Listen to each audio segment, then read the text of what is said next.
योगेन तस्मै श्रीगुरवे नमः। श्रीचैतन्यमनोभीष्टं स्थापितं येन भूतले स्वयं रूप कदा मह्यं ददाति स्वपदान्तिकं। वन्देऽहं श्रीगुरो श्रीयुतापदकमलं श्रीगुरून् वैष्णवांश्च श्रीरूपं साग्रजातां सहगना रघुनाथान्वितं तं सजीवं साद्वैतं सावधूतं परिजनासहितं कृष्णचैतन्यदेवं श्रीराधाकृष्णपादान् सहगना ललिता श्रीविशाखान्वितंश्च नमो विष्णुपादाय कृष्णप्रेष्ठाय भूतले श्रीमते भक्तिवेदान्त स्वामिनिति नामिने। नमस्ते सारस्वती देवे गौरवाणी प्रचारिणे निर्विशेष शून्यवादी पाश्चात्य देशतारिणे। नमो महावदन्याय कृष्णप्रेमप्रदायते कृष्णाय कृष्णचैतन्य नामिने गौरतिसे नमः। हे कृष्ण करुणा सिंधु दीनबंधो जगत्पते गोपेश गोपिका कांत राधा कांत नमस्तुते। तप्त कांचन गौरांगी श्री राधे वृंदावनेश्वरी वृषभानुसुते देवी प्रणमामि हरिप्रिये। वाञ्छाकल्पतरुभ्यश्च कृपा सिन्धुभ्यैव च पतितानां पावनेभ्यो वैष्णवेभ्यो नमो नमः। जय श्री कृष्ण चैतन्य प्रभु नित्यानंद श्री अद्वैत गदाधर शिवासादि गौर भक्तवृंद। हरे कृष्णा कृष्णा कृष्णा हरे हरे हरे राम राम राम हरे हरे। हरे कृष्णा। तो मेरा स्क्रीन आप लोग को दिखाई दे रहा है? यस प्रभु जी।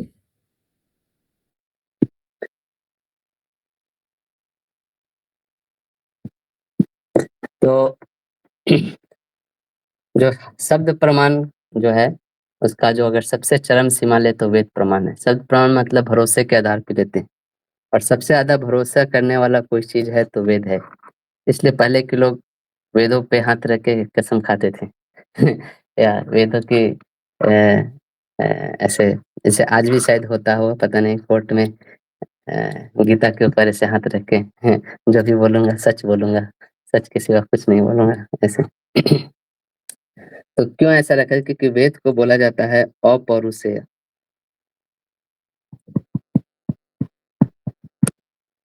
है ना? अपौरुषेय मतलब ये किसी पुरुष की रचना नहीं है, किसी व्यक्ति विशेष की रचना नहीं है ना। किसी व्यक्ति विशेष के द्वारा अगर ये ज्ञान दिया गया है वेदों का, तो वो क्या हो जाएगा, उसमें वो 4 दोष लगने की संभावना है ना। 4 दोष जो हम लोग देखे थे, भ्रम, प्रमाद, है ना, विप्रलिप्सा, करण पाटव, याद है? पिछले क्लास में देखा था। तो कौन है जो 4 दोषों से परे हैं? तो बोलते सिर्फ भगवान ही एक ऐसे व्यक्ति है, एक सिर्फ ईश्वर ही ऐसे व्यक्ति है जिनके अंदर ये 4 दोष नहीं पाया जाता है ना। इसके बहुत सारे एग्जाम्पल आपको शास्त्रों में यहाँ वहाँ मिलेंगे, है ना। कि वेद जो है वो डायरेक्ट भगवान से ही आए, है ना, और इसीलिए वेद भी इन 4 दोषों के परे ऐसे करके, जैसे श्रीमद् भागवतम में ही आता है 6.1.40, है ना। वेदो नारायण साक्षात, ऐसे उसमें बोलते हैं। वेद क्या है? डायरेक्ट साक्षात नारायण, ऐसे करके, है ना। या श्वेतेश्वर उपनिषद में भी आता है 6.18, है ना। इसमें भी बोलते हैं कि भगवान ने ना सबसे पहले ब्रह्मा को क्रिएट किया, ब्रह्मा को बनाया, और फिर ब्रह्मा को ये वेदों का ज्ञान दिया, ऐसे करके। इवन श्रीमद् भागवतम का जो स्टार्टिंग श्लोक होता है 1.1.1 जिसको बोलते हैं, है ना, वो बोलता है तेने ब्रह्म हृदय आदि कवि। भगवान ने क्या किया? ब्रह्म के हृदय में जो आदि कवि, है ना, आदि कवि मतलब जो सबसे पहले, सब कवि का मतलब जो कवि उनको ही बोलते हैं जो विद्वान है, जो पंडित है, उनको कवि बोलते हैं। तो ब्रह्मा के हृदय में ये ज्ञान प्रकाशित किया भगवान ने, है ना। तो ये है वेदों का। वेद मतलब डायरेक्ट भगवान से है, और भगवान 4 दोष के परे होते हैं। है ना? और जो भी आध्यात्मिक ज्ञान होता है वो वेदों से ही प्राप्त होता है ना?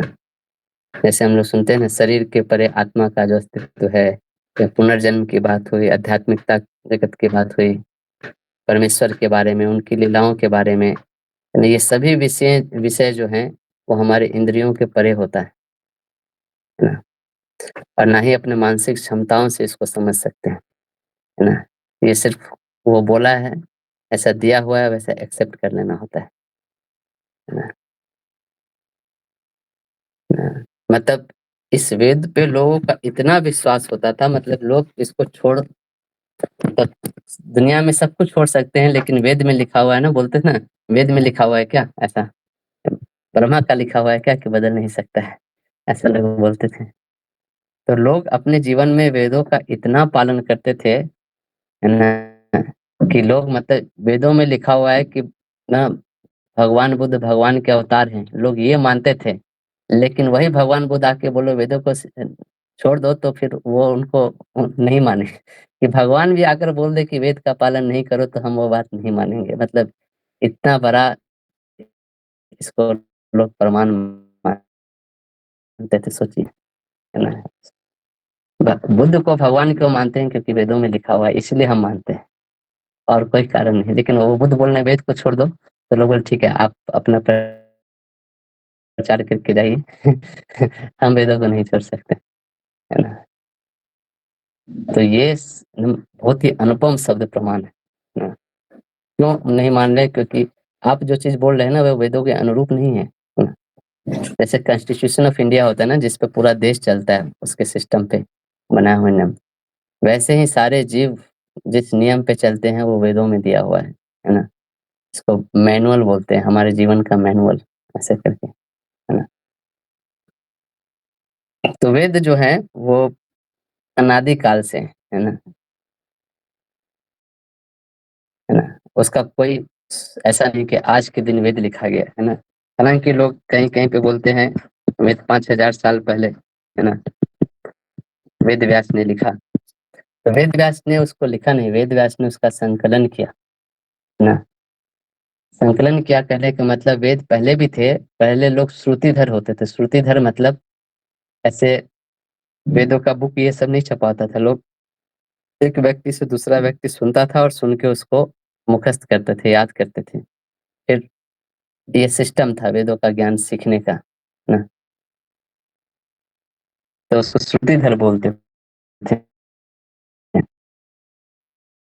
लोग। सुबह सुबह, है ना, आज भी अगर दक्षिण भारत में जाओगे तो बहुत सारे ब्राह्मण के बच्चे लोग वहाँ पे मिलेंगे जो मंत्रों का हर दिन सुबह उठ के करते हैं ना?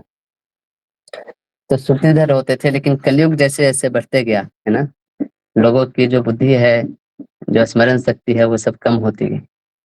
इस चीज को देखते हुए, जैसे बोलते हैं ना, प्रायण अल्पायुष सभ्य कलेवस्मिन युगे जना मंद सुमंद मतयो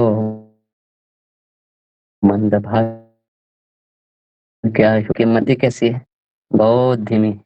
कोई चीज सुन के याद करके रखना बहुत मुश्किल है।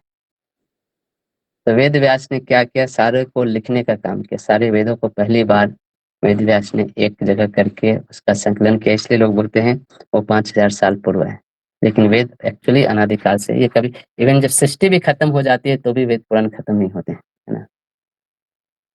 वो ऊपर के लोकों में तभी रहते हैं, है ना? और शब्द ब्राह्मण के रूप में तो वो हमेशा ही रहते हैं, है ना?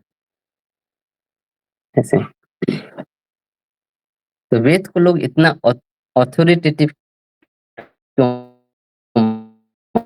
मानते हैं? श्रद्धा, इतना विश्वास, इसके दो गुण हैं जिसके कारण लोग इसको मानते हैं। ये सार्वकालिक बोलते हैं और दूसरा बोलते हैं सार्वदेशिक।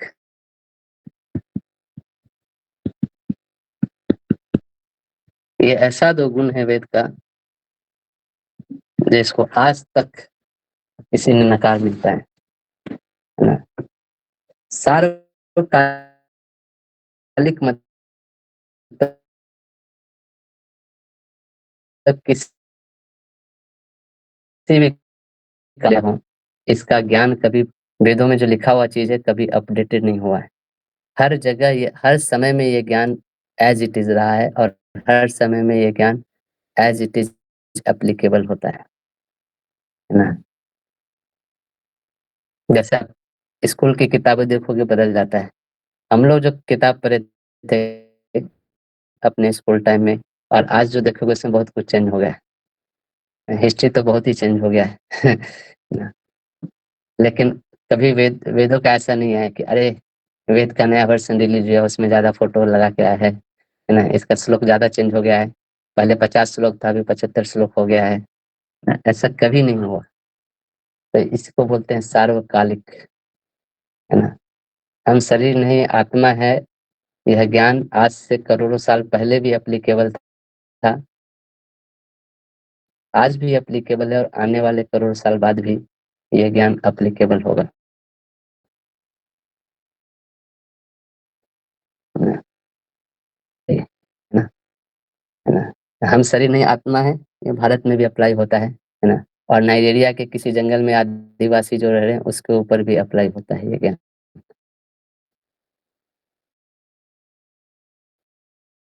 तो वो भी वैदिक ज्ञान को फॉलो करेगा तो उसको भी एज़ इट ज्ञान गलत नहीं हो सकता है। मतलब ये टाइम से और जगह से ये ज्ञान प्रभावित नहीं होता है ना?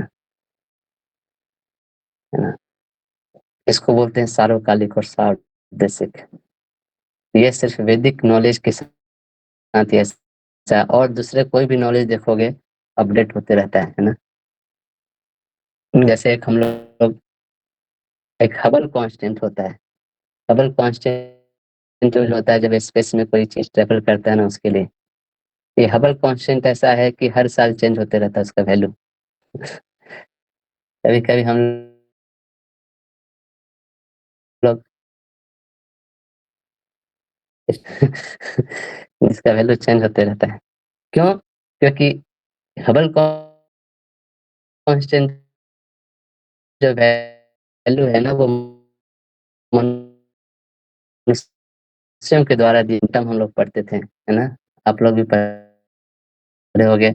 पहले सबसे पहले डाल्टन थ्योरी ऑफ एटम, है ना? फिर डाल्टन के बाद Bohr theory, Bohr Niels Bohr का थ्योरी हम लोग पढ़ते थे। फिर आगे क्लास में गए तो पता चला ये दोनों गलती है, रदरफोर्ड का जो मॉडल है वो सही है। फिर और आगे क्लास में गए तो पता चला रदरफोर्ड का भी मॉडल गलती है, डुअल नेचर ऑफ मैटर होता है ना? तो हर साल ज्ञान अपडेटेड होते रहता है ना? जैसे काऊ डंग का बारे में सुने होंगे, काऊ डंग तो एक्चुअली तो वो तो किसी जानवर का विष्ठा है एक तरह से, बहुत अपवित्र होना चाहिए लेकिन वेदों में लिखा हुआ है वो बहुत पवित्र होता है। तो शब्द प्रमाण के आधार पे इसे हम लोग स्वीकारते हैं और 1940s में साइंटिस्ट लोग रिसर्च करके पता किए, है ना, कि गोबर में बहुत एंटीसेप्टिक क्वालिटी होता है, बहुत अच्छा चीज़ है, उसको घर में लगाना चाहिए। तो बोल हमारे शास्त्रों में तो पहले से लोग लगाते आ रहे हैं ऐसे, है ना? ऐसे ही जैसे वेद बोलते हैं पेड़ों में जीवन होता है ना? तो पेड़-पौधों में भी आत्मा का वास होता है, ऐसे बोलते हैं। एक साइंटिस्ट हो जगदीश चंद्र बोस, उन्होंने ये ये डिस्कवर किया कि प्लांट्स हैव लाइफ, तब से लोग मानना चालू किए, किताबों में लिखना चालू किए, स्कूल में पढ़ाना चालू किए, है ना? एक मैं आपको श्लोक दिखाता हूँ। अब सोचिए श्रीमद् भागवतम है, करोड़ों साल अनंत काल से चला आ रहा है ना? उसमें ये ज्ञान लिखा हुआ है, जो आज के साइंटिस्ट लोग खोज के निकाल रहे हैं ना, मतलब टेक्नोलॉजी डेवलपमेंट होने के बाद उन लोग को पता चल रहा है और ये चीज़ पहले से ही हमारे शास्त्रों में दिया हुआ है ना? कि कैसे जब एक बच्चा एक बच्चे का गर्भ में कैसे उसका डेवलपमेंट होता है ना? कललं त्वेकरात्रेण पंचरात्रेण बुद्बुदं दशाहेन तु कर्कंधोपे शय्यंडं वा ततः परम। हाँ, तो पहले नाइट में ना एक एक वो मिक्सचर होता है स्पर्म एंड ओवम का। 5वें नाइट में एक बबल की एक बुलबुले की तरह होता है। 10वें रात में वो एक प्लम मतलब एक फल होता है, उस टाइप का हो जाता है ना? तो ऐसे करके पूरा दिया हुआ है। मैं कहीं-कहीं दिखा रहा हूँ आप लोग को, लेकिन ऐसे बहुत सारे रेफरेंसेस हैं। मैं इसलिए दिखा रहा हूँ कि वैदिक ज्ञान कैसे सार्वकालिक और सार्वदेशिक है। उसमें जो लिखा हुआ है, वो आज भी एप्लीकेबल है, कहने का मतलब। लेकिन जो इस संसार के लोगों के द्वारा जो दिया गया ज्ञान है, वो हमेशा नया और नया वर्ज़न उसका आते रहता है, हमेशा अपडेट होते रहता है ना? और जो भी ज्ञान ले रहे हैं, वो सिर्फ़ वैदिक ज्ञान को कन्फर्म कर रहे हैं, बस इतना ही कर रहे हैं वो, है ना? वैदिक ज्ञान कभी अमेंडमेंट नहीं हुआ उसका, जैसे कॉन्स्टिट्यूशन ऑफ इंडिया का अमेंडमेंट होता है ना? ये हटा के ये लगा दिया, ये हटा के ये लगा दिया, ऐसा भी नहीं हुआ है। ना? तो इसीलिए इसको बोला जाता है अपौरुषेय शब्द प्रमाण, ना? तो ये क्योंकि ये सर्वकालिक और सार्वदेशिक है। ना? तो वेदों को कहीं-कहीं पे ऐसे भी बोला जाता है कि ये माँ की तरह है। जैसे किसी को अपने पिता के बारे में जानना हो कि मेरे पिताजी कौन हैं, तो माँ ही सबसे बड़ी अथॉरिटी होती है उसकी, है ना? तो ऐसे ही हमें भगवान के बारे में जानना है, तो उसके सबसे बड़े अथॉरिटी वेद होते हैं, ऐसे करके। तो अब कोई प्रश्न पूछेगा, ठीक है वेद है तो है, हमें क्या लेना-देना? हम क्यों पढ़ें वेदों को?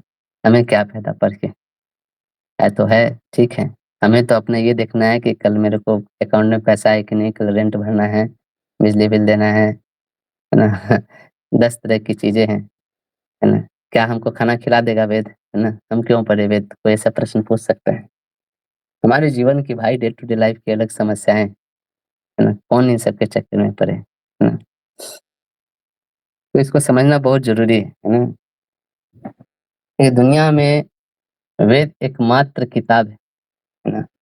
जो हमारे अनर्थों को कम करता है ना?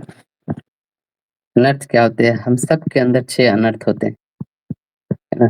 कोई बताना चाहेगा क्या-क्या होता है?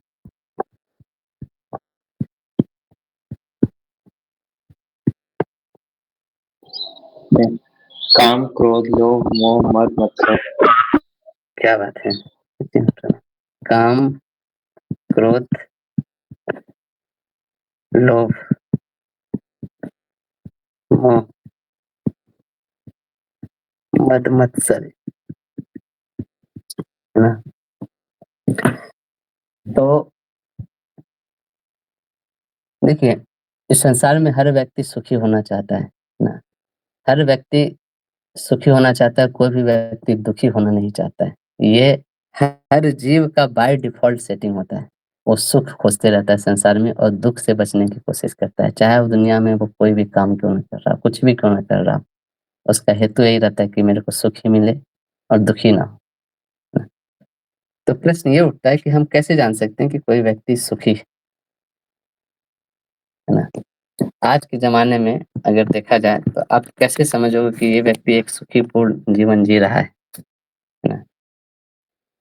क्या-क्या लक्षण उसकी लाइफ़ में दिखेंगे, जिससे हम जान सकते हैं कि ये व्यक्ति सुखी है या सुखपूर्वक जी रहा है?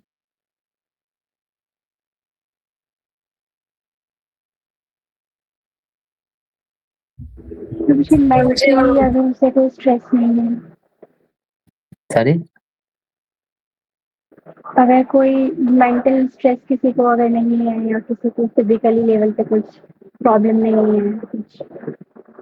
कोई रोग नहीं है, कोई डिप्रेशन नहीं है ना? ये एक जान सकते हैं कि वो व्यक्ति बहुत सुखी है ना?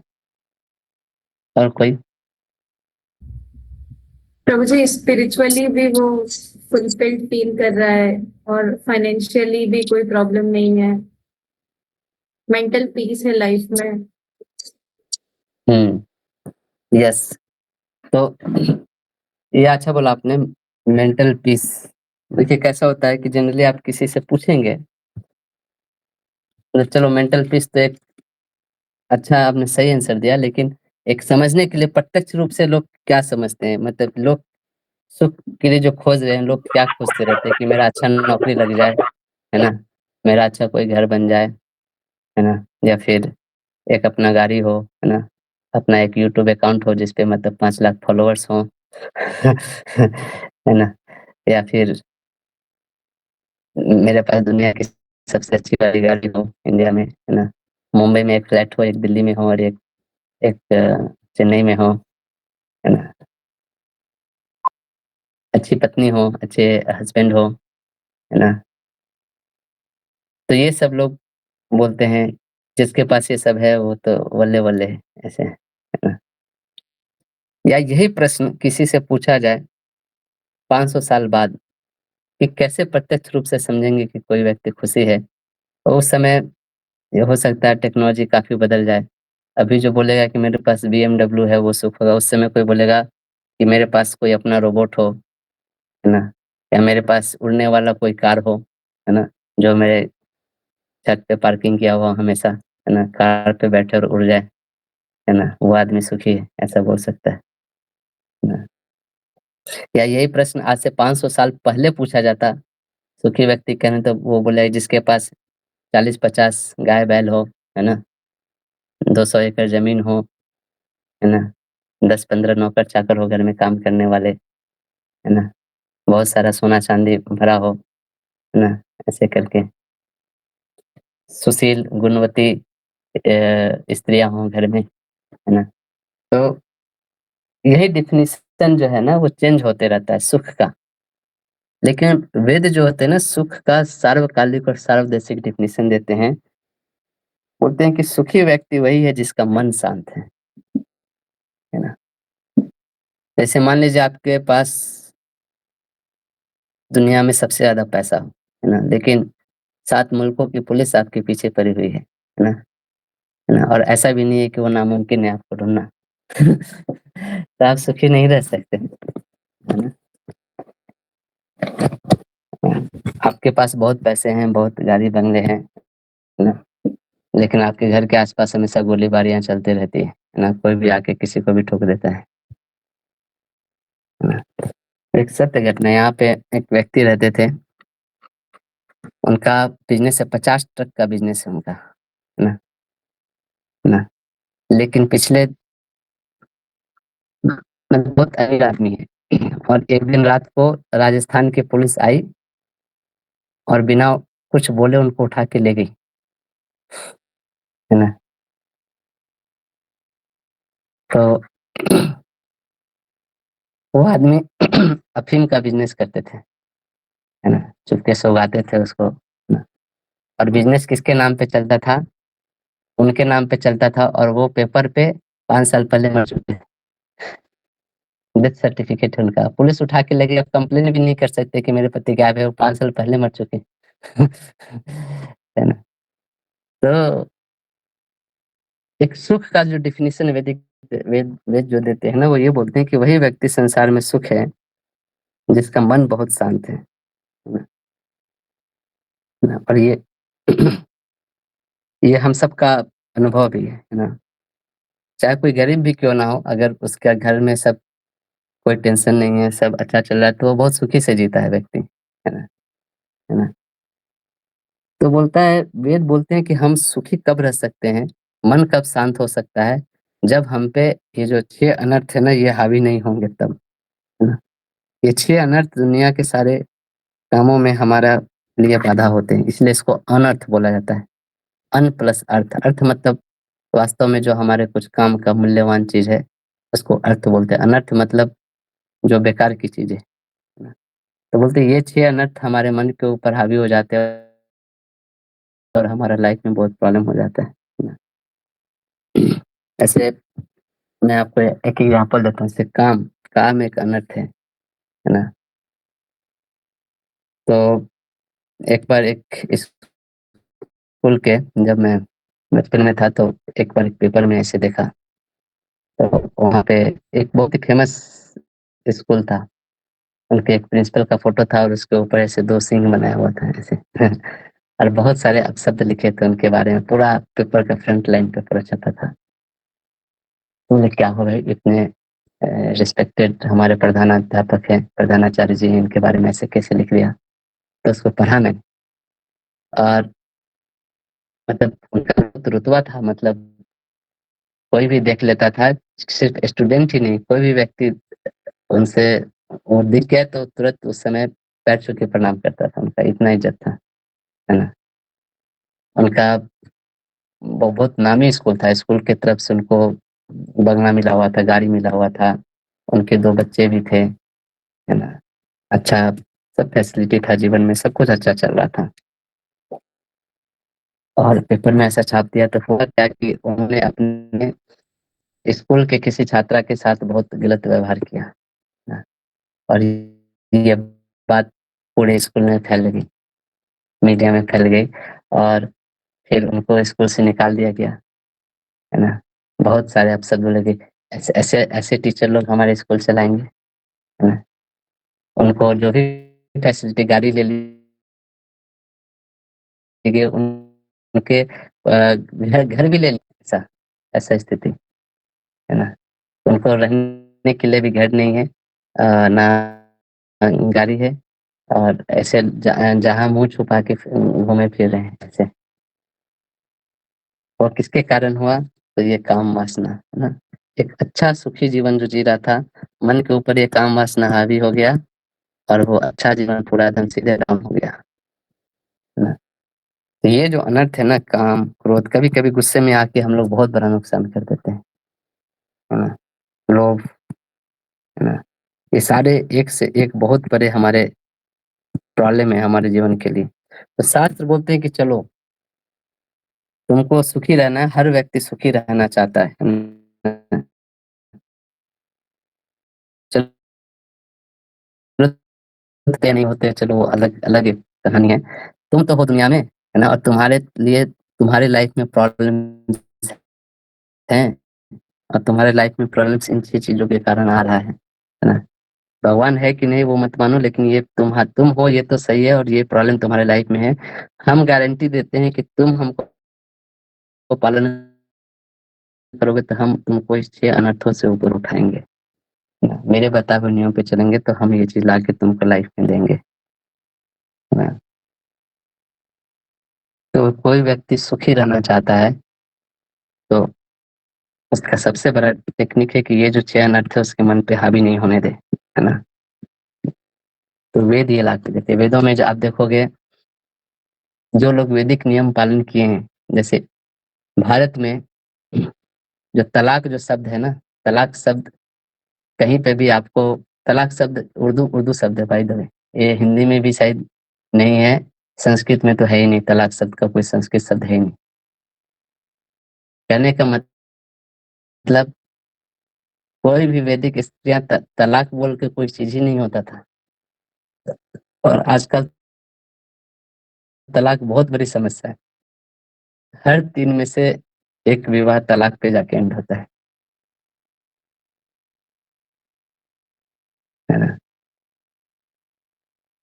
ऐसा सालों से जो वैदिक नियम पालन करते आ रहे हैं, उनके जीवन ज़्यादा सुखमय थे, है ना? कभी भी वैदिक टाइम में जैसे स्त्रियों का बलात्कार हुआ, ये सब चीज़ सुनने को नहीं आता था। ऐसे तो वैदिक नियम जो भी है ना, जैसे हम लोग जब बचपन में थे तो हम लोग को सिखाते थे स्कूल वाले कि सुबह उठ के माता-पिता को प्रणाम करना चाहिए, गुरु को प्रणाम करना चाहिए, है ना? जो भी वैदिक कल्चर का पालन करते हैं ना, जो व्यक्ति अपने माता-पिता को हर दिन प्रणाम करता है सुबह उठ के, उसके अंदर ये मतलब सबकॉन्शियस माइंड में ये चीज़ डेवलप होता है ना कि ये तो हमारे लिए पूजनीय है ना? इनके ऊपर हम थप्पड़ नहीं उठा सकते कभी, है ना? तो ये हमारे काम, क्रोध इन सबको कंट्रोल करता है, बहुत सटल तरीके से, है ना? और यही जब इन वेदों को नहीं मानते, अपने तरीके से बहुत जीवन जीते हैं, तो ये हमारे अमृतत्व को बढ़ाने लगते हैं, है ना? और उसको आप देख सकते हो, अपने कई भी मानव निर्मित नियम आप बनाते हो, पालन करते हो, धीरे-धीरे वहाँ पे अनर्थ बढ़ते हैं लोगों को, ना? लोग वहाँ पे फिर आते हैं, झगड़ा करते हैं, एक-दूसरे से मुठभेड़ करते हैं, फिर अलग होके चले जाते हैं, है ना? एक साउथ कोरिया का किंग है, किंग जोन्स है ना? वो नियम बनाता है कि सबको अपने घर में मेरा फ़ोटो लगाना है और उसका पूजा करना है, और जो नहीं लगाता है उसको मरवा देता है ना? इवेंचुअली लोगों के अनर्थ बढ़े लगे, लोगों के गुस्सा बढ़े, है ना? लोग फिर बहुत सारे दंगे फसाद किए, है ना?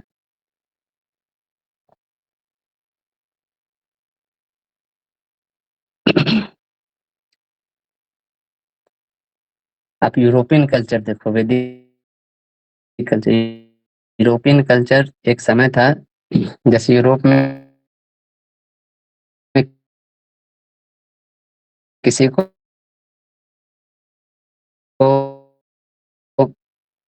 अगर अपना घर बदलना है ना? उसको मान लीजिए इंदौर जाए, है ना? और फिर उज्जैन जाके फिर वहाँ पे सामान खरीदता था, फिर एक नई स्त्री भी खरीद लेता था, है ना? फिर उनको बहुत बाद में रियलाइज हुआ, है ना? 9th सेंचुरी में जाके कि अरे स्त्रियों में भी आत्मा का वास होता है। फिर उन्होंने अपने शास्त्रों को चेंज किया, पुरुष और स्त्री में आत्मा का वास होता है, लेकिन जो लोग स्लेव होते हैं उसमें आत्मा नहीं होती, वो भगवान के बंदे नहीं होते हैं। फिर उन्होंने स्लेव बनाना चालू किया, स्लेव को खरीदना बेचना चालू किया, है ना? और अंग्रेज लोग भी इसीलिए इंडिया में आए थे, स्लेव बनाने ही आए थे, है ना? स्लेवरी होता था, है ना? और एनिमल में तो शायद अभी भी नहीं मानते हैं वो लोग।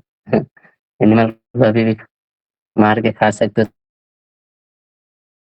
उसमें कोई पाप नहीं रखते हैं, ऐसा। तो उनके स्क्रिप्चर्स बहुत बार चेंज भी हुए हैं, है ना? सिविलाइजेशन, ग्रीक की सिविलाइजेशन, है ना? और सारे सिविलाइजेशन कालांतर में सब खत्म हो गए, सब एक समय पे बहुत उठे और खत्म हो गए, है ना?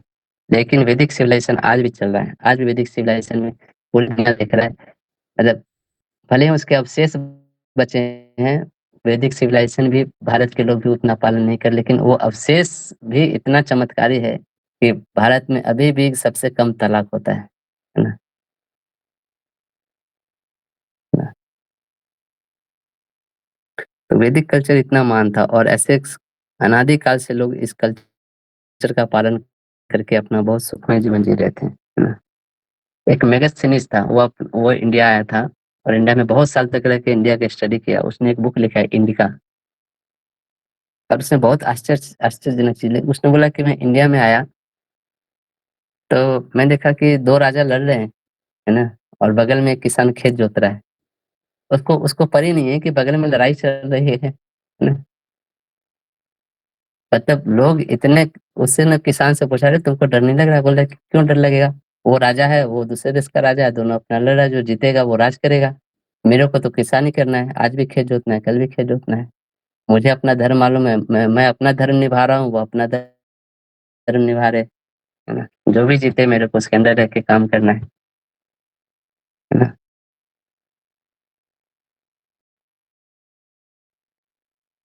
तो उसके लिए बहुत आश्चर्य की बात है, वो लिखता है किताब में कि लोग मार के टांग देते थे। हर हर गली चौराहे नुक्कड़ पे लाश टंगी हुई मिलती थी, है ना?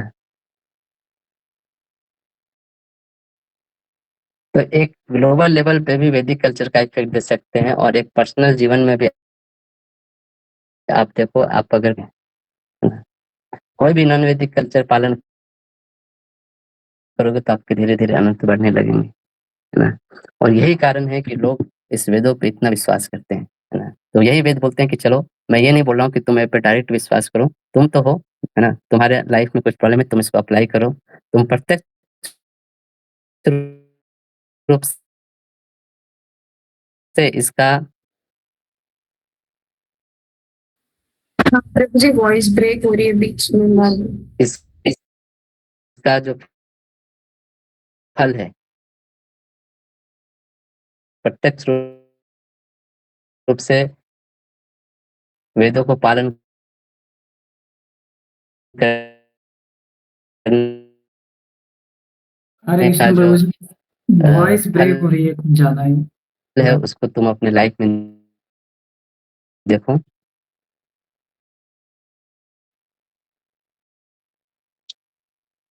तो लास्ट तक हम लोग आगे की क्लास में इसके आगे डिस्कस कर लेंगे, है ना? यस प्रगति माता जी, कुछ बोलना है?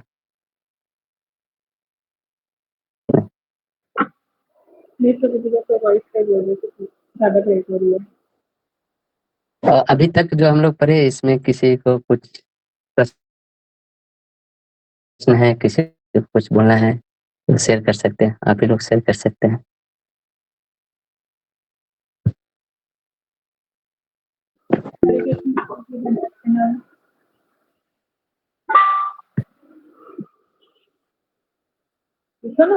हाँ बोलिए सीता माता जी।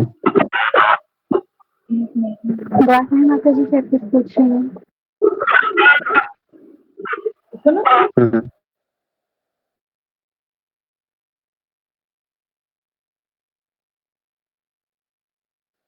हरे कृष्ण प्रभु जी धन्यवाद प्रणाम। हरे कृष्णा धन्यवाद। प्रभु जी, जैसे आपने मुझे एग्जाम्पल दिया था कि कुछ पहले जो मानते हैं, आवाज बहुत धीरे धीरे आ रहा है, समझ में नहीं आता। जैसे आपने जो पहले एग्जाम्पल दिया था ना कि अ, लोग मानते ही नहीं थे कि उनमें स्त्रियां होती हैं, हर स्त्रियों में सोल होता है, और फिर उन्होंने अपने शास्त्र अपडेट किए। तो जैसे कल मैं श्रील प्रभुपाद का लेक्चर सुन रही थी, तो वो बता रहे थे कि जो पूरा ये प्लैनेट था वो भारत कहलाता था। तो दैट मीन्स पूरे पूरे प्लैनेट पे जो वेद व्यास जी ने शास्त्र लिखे, मतलब कि भगवान कृष्ण ने जो बताया वो सब चलता था। तो ये एकदम इतना डिफरेंट कैसे हो गया वो मुझे समझ नहीं आता कि सिर्फ भारत तक ये चीज लिमिटेड रहेगी, शास्त्र जो हमारे हैं, तो पूरे वर्ल्ड में they don't even know about it. इसको कैसे समझ सकते हैं? हाँ, जो वैदिक कल्चर था पहले वो सब जगह था, लेकिन धीरे धीरे देखो भारत में जो लोग रहते थे उनको आर्य बोलते थे, सभ्य लोग बोलते थे। और भारत बहुत संपन्न, जो आज का जो भारत है, भारत पाकिस्तान बांग्लादेश ये सब मिला के जो है, ये जो एरिया था ना, यहाँ पे बहुत सारे ऋषि मुनि ये लोग रहते थे। बहुत वैदिक कल्चर बहुत सिस्टमेटिक तरीके से पालन होता था। और जो वैदिक कल्चर का पालन नहीं रहते थे उसको अनार्य बोलते थे। वो लोग धीरे धीरे भारत से दूर रहते थे।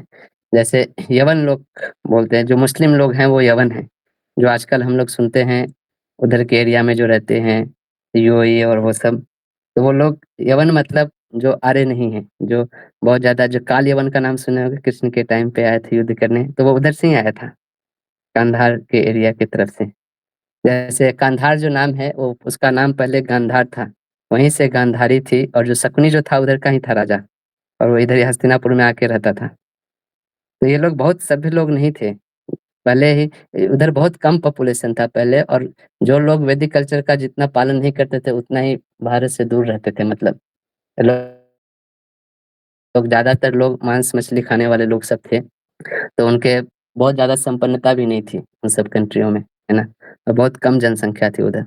लेकिन धीरे धीरे चेंज हो गया। जैसे उनके जो टाइटल ये सब देखोगे ना, जो अ, अ, अ, अ, अभी तो मेरे को याद नहीं पड़ा। जैसे जो एक बुक है वहाँ, उसमें बहुत अच्छा से लिखा हुआ वैदिक कल्चर और आज का जो समाज है उसको कैसे कनेक्टेड था। जैसे आप इनका नाम सुनते हो ना, गोल्ड स्मिथ। गोल्ड स्मिथ मतलब कौन? जो सोनार लोग थे उन्हीं का नाम गोल्ड स्मिथ हो गया, है ना। ब्लैक स्मिथ मतलब लोहार लोग ब्लैक स्मिथ है। ये सब टाइटल यूज करते हैं अलग। उनका फिर धीरे धीरे लैंग्वेज बदल गया, है ना।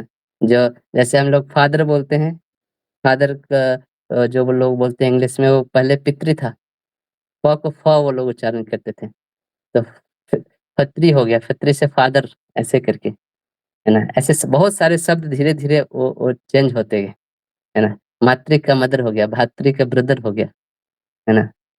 तो धीरे धीरे वो लोग इंडियन कल्चर वैदिक कल्चर छोड़ते गए और धीरे धीरे दूर होते गए, और धीरे धीरे उनके अनर्थ बढ़ते गए, और फाइनली वो लोग इस मेटेरियलिज्म तक उतर गए कि लोग अब एक दूसरे को ही मारते थे, स्लेव बनाते थे, और और मतलब लाशें टंगी होती थी, है ना। मतलब इस टाइप के लोग सब थे, मतलब बहुत ही दूर, वैदिक सभ्यता से बहुत ही दूर रहने वाले लोग सब। उस ज़माने में भी थे वो लोग दूर।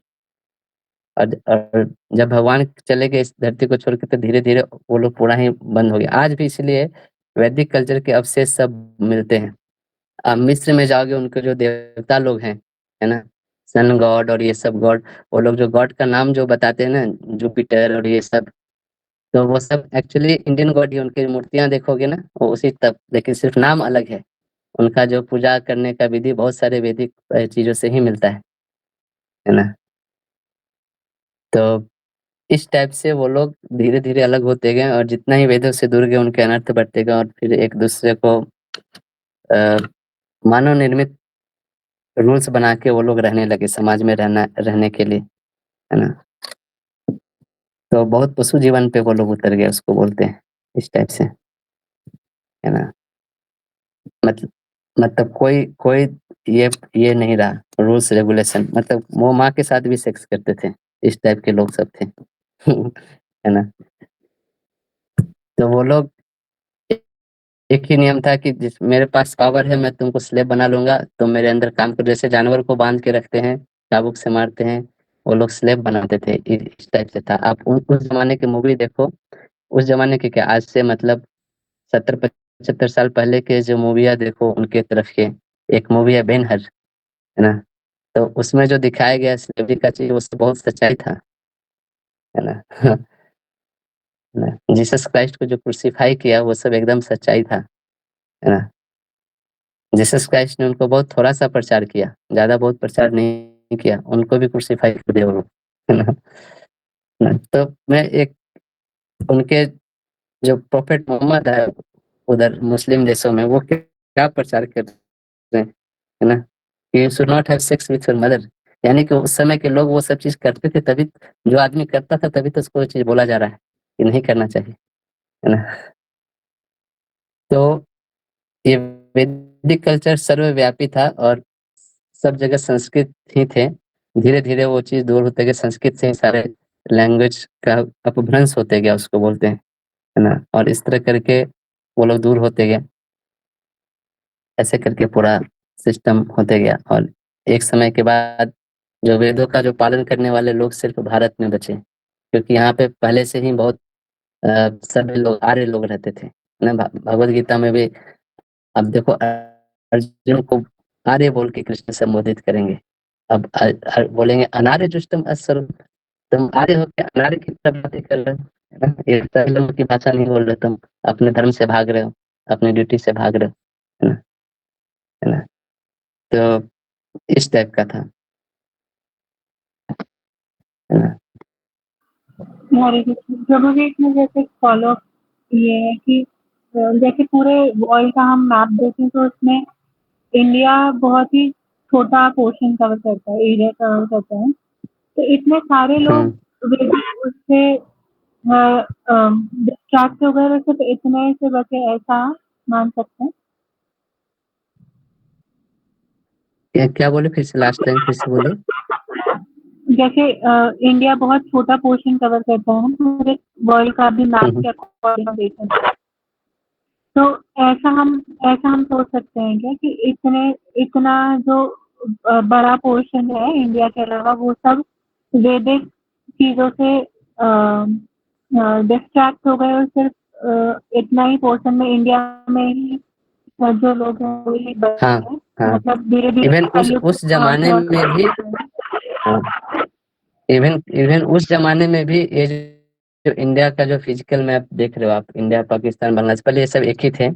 ये जो एरिया था ये यहाँ के लोगों को आर्य बोला जाता था, आर्यावर्त बोला जाता था। आर्य मतलब जो सब लोग हैं, यानी कि बाकी लोगों को आर्य नहीं बोला था, अनार्य बोला जाता था उनको, है ना? तो उस ज़माने में कृष्ण के ज़माने में भी यहाँ के लोग सभ्य थे, है ना? यहाँ पे बहुत बड़े-बड़े विद्वान हुए, बहुत ऋषि मुनि लोग हुए, बहुत बार भगवान के अवतार हुए यहाँ पे, तो उन सब चीज़ों को बहुत धर के रखा गया और जितने ही दूर दूर लोग जाते गए उतने ही लोग वैदिक कल्चर से दूर जो रहते थे उनको वो बाहर रहते थे ऐसे, है ना? उनके लिए वो स्पेस था, मतलब वो स्पेस बनाया नहीं गया, वो अपने आप उस तरह क्रिएट हो गया, है ना? भारत में रहोगे तो आपको मतलब वो ऐसा था कि अगर आप हस्तिनापुर के अंडर रहोगे तो इधर ये सब नियम पालन करना पड़ेगा, है ना? तुम यहाँ पे गाय का वध नहीं कर सकते। तो बोले मैं लोग सोचे हम काहे यहाँ पे रहेंगे, हम फिर कनाडा जाके रहेंगे। तो उस टाइप से चीजें हो गई, धीरे धीरे लोग दूर होते गए वैदिक कल्चर से, और फिर उनके अनर्थ बढ़ गए, और फिर वो उसी तरह उस लाइफ में ढलते चले गए। मतलब कि पूरा वर्ल्ड ही भारत कहलाता था, ऐसा ना? हाँ, भारतवर्ष बोला क्योंकि भारत बहुत प्रोमिनेंट एरिया था ना, तो इसीलिए भरत भरत बोल के एक राजा थे ना, तो जो राजा होता था वो भरत के नाम पे भारत पड़ा, और भारत जो था वो बहुत प्रोमिनेंट जगह था, इसलिए पूरे वर्ष को ही भारतवर्ष बोला जाता था, ऐसे करके, है ना। मतलब जैसे कोई चीज कहीं का बहुत फेमस होता है तो उसी के नाम पे पूरा जगह भी नाम पड़ जाता है, ऐसे। तो भरत जो राजा थे वो पूरे पहले के जो राजा होते थे ना, मतलब जैसे आजकल तो बहुत छोटे छोटे देश हो गए हैं, तो वो पूरे पृथ्वी के राजा थे, राजा भरत, ऐसे करके। उस समय वो था, मतलब युधिष्ठिर भी जो थे, परीक्षित भी थे, पूरे पृथ्वी के राजा थे वो, उनके अंदर फिर सारे लोग काम करते थे, है ना। तो पूरे इसको ही भारतवर्ष बोला जाता था, लेकिन जैसे जैसे समय बीतता गया है, भारत सिर्फ ये जो जहाँ पे अभी हम लोग रह रहे हैं फिजिकली, वहीं तक सिमट के रह गया। अलग अलग फिर देश विभाजित होके अपना अपना फिर वो लोग नामाकरण और वो सब चीज कर लिए, ऐसा। लेकिन बहुत सारे जो नाम है वो वैदिक नामों से अभी भी मिलते हैं, जो जो अ, अ, बहुत सारे, मतलब मुझे अभी याद नहीं पड़ रहा है, लेकिन बहुत सारे जो उनके जो चीजें हैं, जैसे जैसे मैं अभी कांधार बोला, गांधार से ही कांधार शब्द बना, ऐसे करके, है ना। तो ऐसे जो सारे देशों के जो नाम सब भी है ना, उनका ओरिजिन आप देखोगे तो वैदिक नाम ही है, बहुत सारे देशों का भी जो नाम है अभी भी। है ना? जैसे मद्रास है, जी मद्रास जो प्रभु पहले जी, नाम था थैंक यू वो सो मच मत्स्य प्रभु। मत्स्य देश के राजा से मद्रास बना था, है ना, इस टाइप से। ठीक है, अगर आप और थैंक यू डिटेल में सो मच जानना प्रभु चाहते हो जी। तो एक बुक है, उनका नाम मैं बताता हूँ, जो यूनिवर्सलिटी ऑफ वैदिक कल्चर बोल के बुक है, मैं हो सके मैं ग्रुप में डाल दूंगा। स्टीवन कवि नहीं, स्टीवन कवि नहीं, क्या नाम है उनका, अ, कुछ एक बुक है, मैं आपको भेज दूंगा, वो आप पढ़ सकते हो। उसमें सारे चीज दिए हुए हैं, कैसे जो यादव लोग थे, यदु लोग थे, वही आगे चल के जूज बने उधर। यदु शब्द से ही जूज शब्द आया है, जो लोग जूज धर्म बोलते हैं ना। इस टाइप से। ठीक है, यवन लोग ही मुसलमान लोग बने आगे चल के, है ना, इस टाइप से।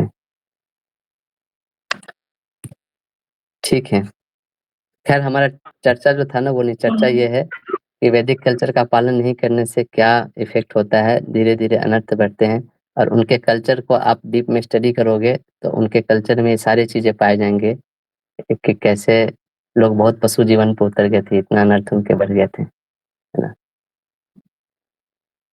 ठीक है, अच्छा, और किन्हीं का कोई प्रश्न? यस, ईशा कुमारी।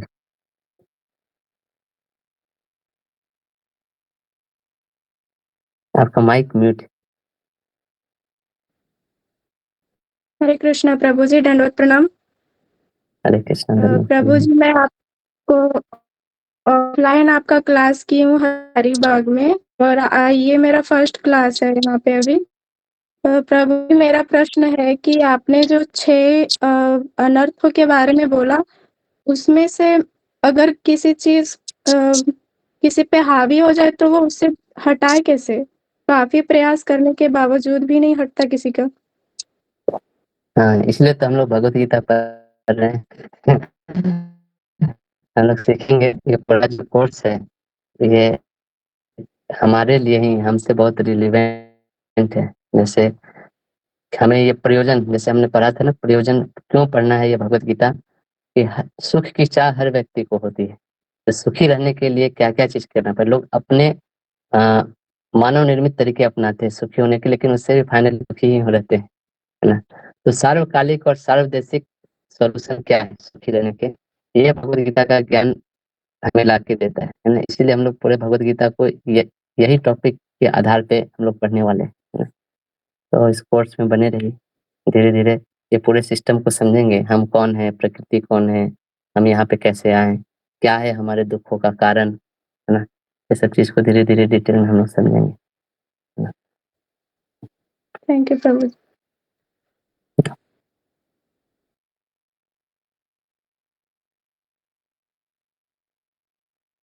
ठीक है, हम लोग फिर यहीं तक रखते हैं। अगले क्लास में हम इसको और भी ज्यादा थोड़ा शास्त्रों के बारे में और भी वेदों के बारे में डिटेल में पढ़ेंगे हम लोग, है ना। तो किन्हीं का कोई प्रश्न है? एक मिनट, किसी ने चैट में कुछ भेजा है। Why does people say that these scriptures are made up by people to gain some profit? या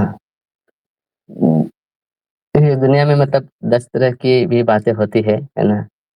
अ, अ, तो आप वैदिक ज्ञान जब पढ़ोगे ना तो आपको पता चलेगा इसमें जो चीज लिखा हुआ है ना मतलब वो कोई व्यक्ति लिख नहीं सकता है, ऐसे ऐसी चीजें भी लिखी हुई है ना। जैसे चंद्रमा से पृथ्वी की दूरी लिखी हुई है ना, और चंद्रमा से सूर्य की दूरी लिखी हुई है, और साइंटिस्ट लोग आज जो मेजर करके लिख रहे हैं इतने एडवांस टेक्नोलॉजी के, वो एकदम जो वेदों में जो लिखा है उसे मैच करता है। तो ये कोई अगर आदमी लिखा हुआ है तो कैसे मैच कर रहा है, वो कैसे निकाल लिया? आज इतने डेवलपमेंट टेक्नोलॉजी होने के बाद भी एग्जैक्ट वो लोग निकाल नहीं पा रहे, है ना। तो वेदों में जो चीज पहले लिखा हुआ है, वेदों में लिखा हुआ है बुद्ध का जन्म होगा, वो सही हुआ, अशोक का जन्म होगा, है ना। बहुत सारे भविष्यवाणियां भी लिखी हुई है और वो अभी तक सत्य होते हुए आई है। ऐसा नहीं कि अ, अ, अ, सिर्फ पहले का ज्ञान दिया हुआ है, पहले का भी दिया हुआ है, आगे का भी दिया हुआ है है ना। जो जो कलयुग के लक्षण बताए गए हैं वो सब देखने को मिल रहे हैं आजकल, है ना। तो तो आगे और पीछे दोनों की चीजें उसमें लिखा हुआ है और ये कोई व्यक्ति नहीं लिख सकता है ना। तो ये सब चीजों से भी हम लोग जान सकते हैं। सम्राट अशोक के बारे में लिखा हुआ है ना। चैतन्य महाप्रभु के बारे में जो 500 साल पहले आके गए, उनके बारे में भी ये तो प्रत्यक्ष रूप से लोगों का देखा हुआ है ना, कि एक एक चैतन्य महाप्रभु बोल के एक सन्यासी आएंगे और वो हरि नाम का प्रचार करेंगे, है ना। तो ऐसे ऐसे भी भविष्यवाणियां लिखी हुई है और ये बहुत पहले लिखी हुई है ना, और वो सही होते भी दिख रहा है। तो दुनिया में तो मतलब बहुत तरह की बातें लोग बोलेंगे, लेकिन हमें ये विश्वास होना चाहिए कि ये सार्वकालिक और सार्वदेशिक ग्रंथ है जो कभी चेंज नहीं हुआ है, ना ही होगा। और आज जो आगे के बारे में लिखा है वो भी आप देख सकते हो कि हो रहा है ऐसे संसार में, पहले का तो हुआ ही है, वेरीफाइबल चीजें हैं। ठीक है, हम लोग यहीं पे एंड करते हैं, है ना। आगे क्लास में इसके आगे हम लोग देखेंगे। Thank you so much. Bhagavad Gita ग्रंथ की जय। जय।